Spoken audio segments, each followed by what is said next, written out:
Hello everyone, a very good afternoon. So it's 8th of February, 12:30 p.m. and I was thinking about let's do a very quick video on emotional venting versus emotional dumping. Let's face it, all of us are humans. We all have emotions, high, low, ups and downs keep going on. But there's a difference when you're sharing it with someone, when you're venting your emotions, your state of being with someone versus when you're dumping it on them.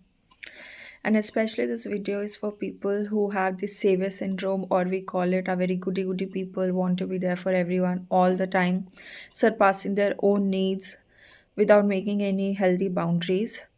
Please understand that your energy is not getting wasted and you're not being consumed in others' dump, which you are not responsible for.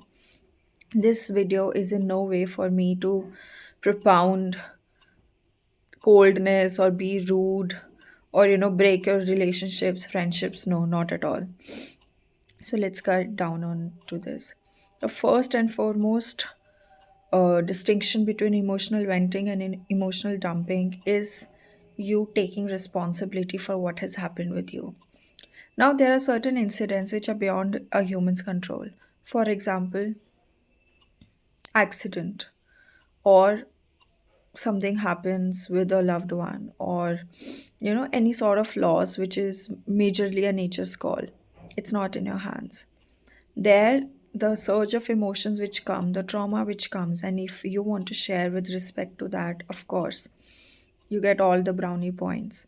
But there are certain instances and some people, when they are addicted to being in the state of a victim, and their life cannot be seen without a chaotic situation.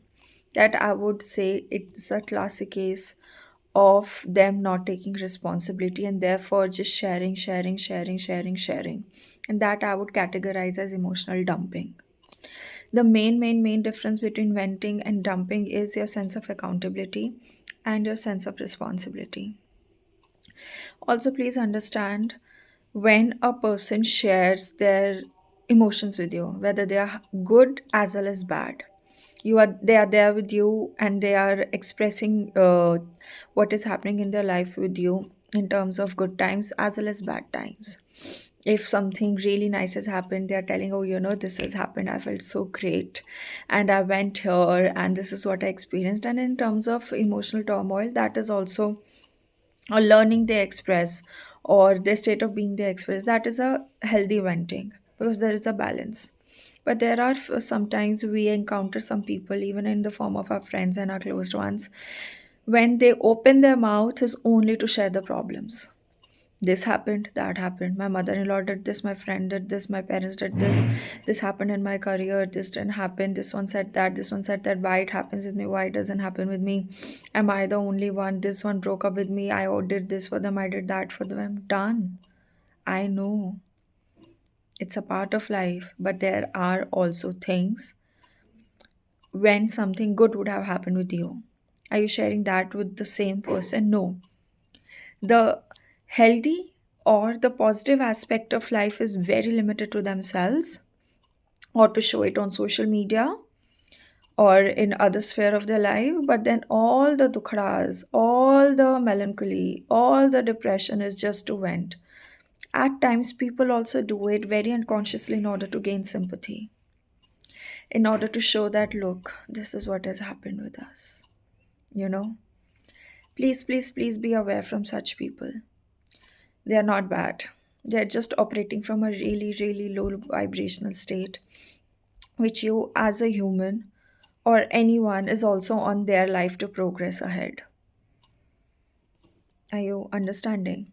I am not saying that it's a sin to share your sorrows with someone, or that it's a sin to not be there for other people. But please have the wisdom, and please have the judgment to analyze who is coming to you from what space.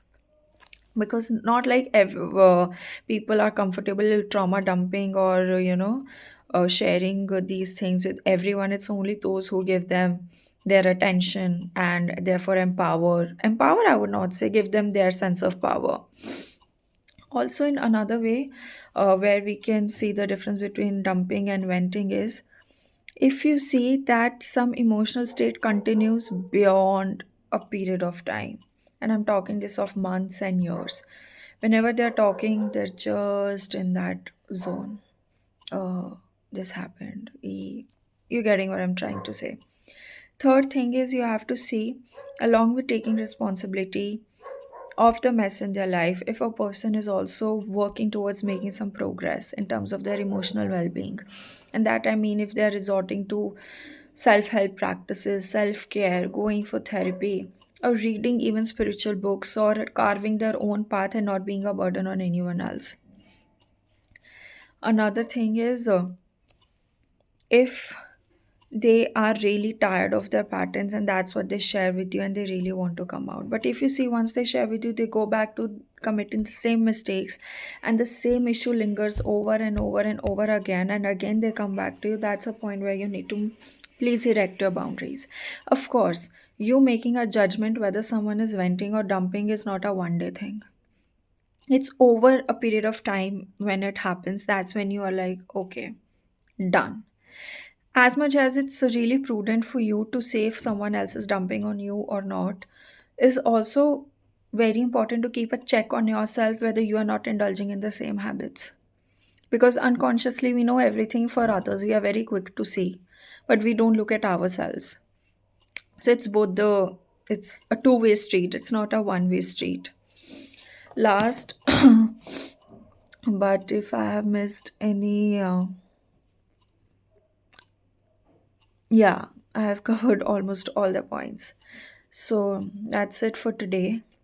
Please make sure that you are very self aware, you're keeping a check on your actions as well as on others' actions. If you are being a party to their emotional drama, and that's it. Okay, bye.